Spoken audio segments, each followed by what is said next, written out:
ചൂരൽമല മുണ്ടക്കൈ ദുരന്തബാധിതർ അതിജീവനത്തിന്റെ പാതയിലാണ്. സന്തോഷമുള്ള കാഴ്ചയാണ്. ചൂരൽമല സ്വദേശിയും ചിത്രകാരനുമായ വിഷ്ണുവിന് തന്റെ ഉപജീവന മാർഗമായ ആർട്ട് സ്റ്റുഡിയോ നഷ്ടപ്പെട്ടതിനെക്കുറിച്ച് റിപ്പോർട്ടർ TV നേരത്തെ വാർത്ത നൽകിയിരുന്നു. അതിന് പിന്നാലെ സഹായവും എത്തി. ഇന്നിപ്പോൾ മേപ്പാടി പഞ്ചായത്ത് ഓഫീസിന് എതിർവശത്തായി വിഷ്ണുവിന്റെ പെൻസിൽ പോയിന്റ് എന്ന ആർട്ട് സ്റ്റുഡിയോ യാഥാർത്ഥ്യമായിരിക്കുകയാണ്. അവിടേക്ക് നമുക്കും ഒന്ന് പോകാം.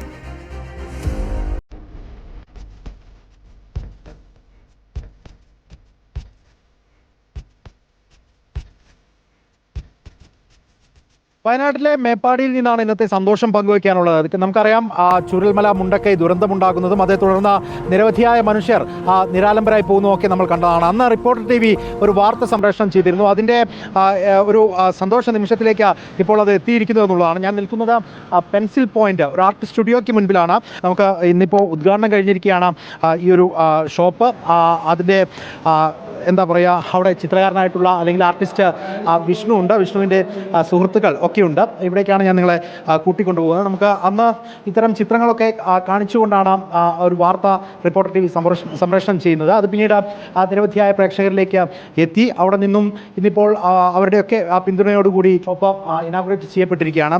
ഇങ്ങനെയൊക്കെ സംഭവിക്കുമെന്ന് വിചാരിച്ചു? ഇല്ല, ഒരിക്കലും വിചാരിച്ചില്ല. അന്ന് സത്യം പറഞ്ഞാൽ പിന്നെ ഷോപ്പ് വേണ്ട എന്നുള്ളതായിരുന്നു. പിന്നെ പെട്ടെന്ന് നമുക്ക് രഞ്ജിത്തേട്ടൻ മൂപ്പരുമായിട്ട് കോൺടാക്ട് ചെയ്ത് അങ്ങനെ ഒരു ന്യൂസ് കൊടുത്ത് രഞ്ജിത്തേട്ടൻ മുഖേന നമുക്ക് ഷിബുവേട്ടനും പിന്നെ ജിനുവേട്ടനും അങ്ങനെ അവർ അപ്പം തന്നെ നമ്മളെ കോൺടാക്ട് ചെയ്തു പറഞ്ഞു, പേടിക്കേണ്ട, ഷോപ്പിൻ്റെ കാര്യങ്ങളെല്ലാം ഞങ്ങളായിട്ടു, നീ ഇതുപോലെ മുൻപോട്ട് പോകണം, ഇങ്ങനെ പറ്റിയെന്ന് പറഞ്ഞിട്ടൊന്നും നീ പിന്മാറാൻ നിൽക്കരുത്, നിൻ്റെ ഇത് മുന്നോട്ട് തന്നെ പോകണം പറഞ്ഞു. അവർ നല്ല സപ്പോർട്ടായിരുന്നു. ഇപ്പോൾ അത് സാധ്യമായി. വളരെ സന്തോഷമുണ്ട്. വിഷ്ണുവിൻ്റെ ഇനിയുള്ള പ്ലാനുകൾ എന്തൊക്കെയാണ്? പ്ലാനുകൾ തന്നെ നമുക്ക് ഈ ആർട്ടിൽ തന്നെ എന്തെങ്കിലും നല്ലൊരു ഇതിലേക്ക് വരണമെന്നാണ് ആഗ്രഹം. പിന്നെ നമുക്ക് ഡ്രോയിങ് അല്ലാണ്ട് കുറേ ഇതിലേക്ക് കുറച്ചുകൂടി അഡ്വാൻസ് ആയിട്ടുള്ള ഇതിലൊക്കെ ചെയ്യാനാണ് ആഗ്രഹം. വിഷ്ണു പെൻസിൽ കൊണ്ടാണ് ഈ അത്ഭുതങ്ങളൊക്കെ സൃഷ്ടിക്കുന്നത് എന്നുള്ളതാണല്ലേ? അന്ന് വിഷ്ണു ചിത്രങ്ങൾ കാണിക്കുന്ന സമയത്ത് നമുക്ക് ദുഃഖകരമായി തോന്നിയ ഒരു കാര്യം, വിഷ്ണുവിൻ്റെ നാട്ടിലുള്ളവരുടെ ചിത്രങ്ങളായിരുന്നു കൂടുതൽ അവിടെ കണ്ടിരുന്നത്. അതിൽ പലരും ഉണ്ടായിരുന്നില്ല. അവരുടെയൊക്കെ ചിത്രങ്ങൾ ഇവിടെ സൂക്ഷിച്ചിട്ടുണ്ടോ? ഏറെക്കുറെ ഇതിലിപ്പോൾ ഒരാളുടെ ഉള്ളോ, കുറേ പേരെ ഞാൻ എടുത്തിട്ടില്ല. വരച്ചതിൽ കുറേ പേര് പോയിട്ടുണ്ട്. ഇതെല്ലാം ഈ പറഞ്ഞതുപോലെ പെൻസിൽ കൊണ്ട് തീർത്തിരിക്കുന്ന ചിത്രങ്ങളാണ്? അതെ, ഇതെല്ലാം അങ്ങനെ തന്നെ ഫുൾ പെൻസിലാണ്. ചൂരൽമലയിൽ നിന്ന് നമ്മൾ ഇങ്ങോട്ടേക്ക് വന്നിരിക്കുകയാണ്. കുറച്ച് ദൂരമുണ്ട് മേപ്പാടി, പക്ഷേ ടൗണിലേക്കാണ് നമ്മൾ എത്തിയിരിക്കുന്നത്.